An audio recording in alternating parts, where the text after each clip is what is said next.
Hi everyone, welcome to the studio. It's Martin from Main Street Records and welcome back for another video. Today I'm going to be unboxing a new microphone, so come along with me and see what I've got. So I've been looking for a microphone for quite a while now, and I do have quite an array of microphones which I've gladly and proudly sort of bought over the last, say, 20 odd years now, which is really always weird to say. And perhaps maybe some of you have a nice mic collection as well, which you remember through different eras or different recording sessions that you've needed or just wanted. But I've wanted a particular microphone to kind of, use and then compare for audiobooks. So I record a lot of audiobooks, and voiceover stuff is really popular. Hopefully AI isn't going to completely kill the market, but I have a session coming up in the new year, and I thought, you know what, before it starts, I want to ensure that I'm using the right mic to do the job. And so the microphone I've purchased is in here, so let's have a look. It only arrived yesterday, which is pretty good, because I ordered it, I think the day before that, so it arrived in perfectly good timing. You can maybe see what it is already on the on here, but just take away the personal details. And so what I've gone for is the Rode NTG1, which is a shotgun microphone.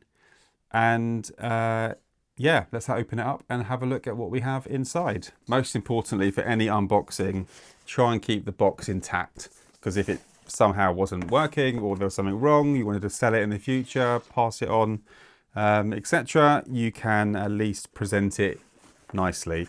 So just opening up the box straight away, you get the usual nice Rode pouch to protect it if you want to put it away into a cupboard, your mic store, whatever you do. I actually have a mic store in my live room, and that's where they kind of all live, apart from the ones that kind of always remain set up for recording purposes. So we've got the microphone. We've got the mic clip, which is cool, which will fit perfectly for the mic. We've got the I suppose it's like a pop shield more than a wind shield. It might do something with the wind, but you can get the bigger sort of wind sort of like covers, which you may have seen, the grey ones in particular, for outside. I've used them before and they're fantastic, but this is probably more for plosives and stuff like that for when you actually record. Get the instruction manual, so whether you throw it away or use it, it's good to have. Either way, you might learn a little bit about what the mic's doing in terms of its frequency response and stuff like that, or if there's any sort of features on the microphone that you're unaware of which you want to read about. And then, oh my goodness, this is new. Haven't seen this one before. You get a I Love Rode sticker, so pretty cool. I don't know what I'll do with that. Maybe just stick it on my bedroom window. I don't know. We'll find out. And then you get the 10-year warranty, which is really nice. Yeah, so you can register online to ensure you're covered. To be honest, I've had Rode microphones, and my goodness, I don't want to tempt fate. I think the first one I got was the NT1, then I got the NT1A, I got the NT2, and the NT3 from memory, and they've never had a problem. They've always been quite reliable and sound consistent over time, and I have particular uses for some, and others I just experiment occasionally. So yeah, that's pretty cool. So that's the box. So put the things back in there for now.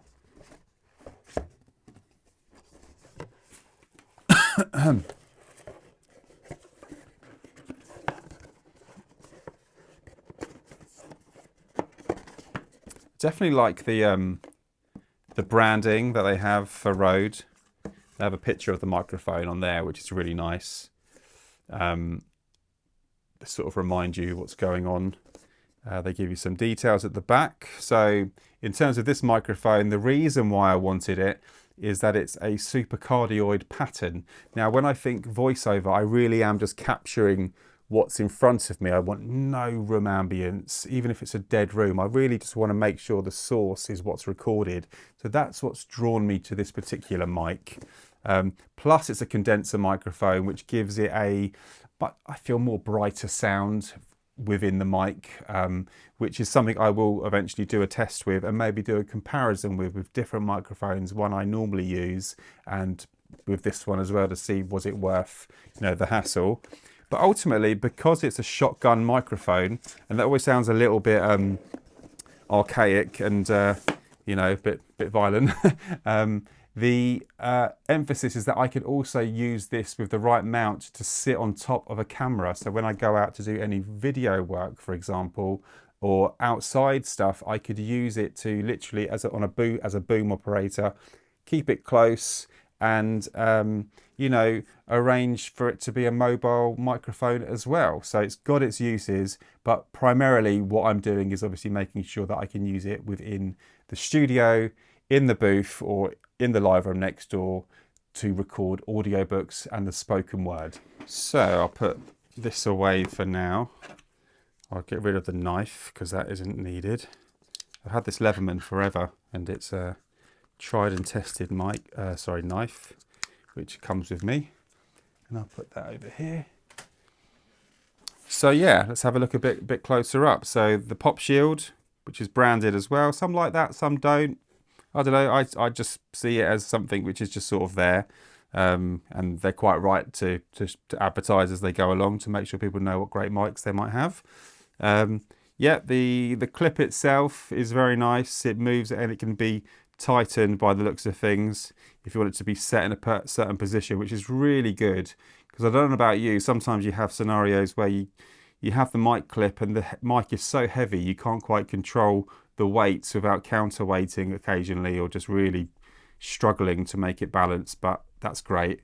But let's have a look at the actual mic itself. So it's in the pouch. It's got its usual you know, sort of cover, and instantly the first thing I'm seeing is that it's not massively long, which is great. It's not imposing, and I like these grills on the sides. That looks really cool. It has a low cut, which is great. So obviously I think you can filter out, I think, from 80 Hertz, which is, you know, that rumble you don't need in a voice, or you can keep it completely flat, which is fine. I'll leave that for now. And the pickup is from the top here, which is really good, so you can point it to where it needs to go, and the cover will go on as so. This microphone is also phantom powered. So you would need that to power the microphone to start with, being a condenser mic, which most desks will do, or your preamp will do.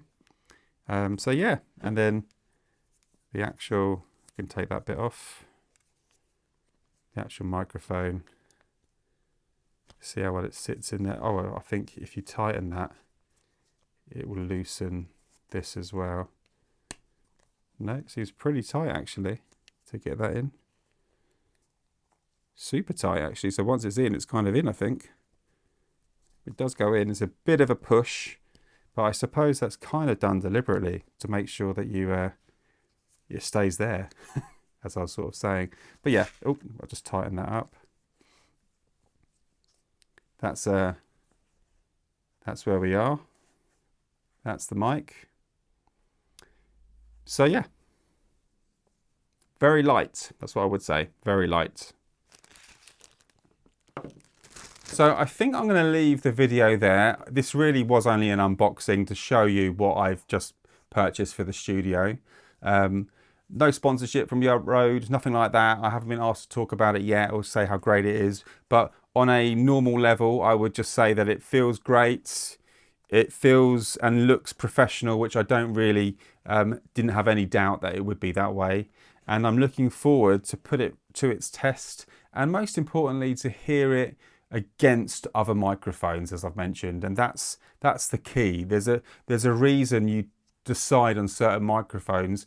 So I will definitely put it to test during the holiday period or just in the next couple of weeks, and I will share the results with you as well. So yeah, thanks for watching. If you're thinking about getting one at this stage, it's a thumbs up. But we shall see. Once, obviously, you've got to put it to the test with listening to it. So until the next video, please give this video a like, a subscribe if you found it interesting and you'd like to see more of what I do here in the studio. And yeah, I'll see you on the next one. Cheers guys, thanks, bye.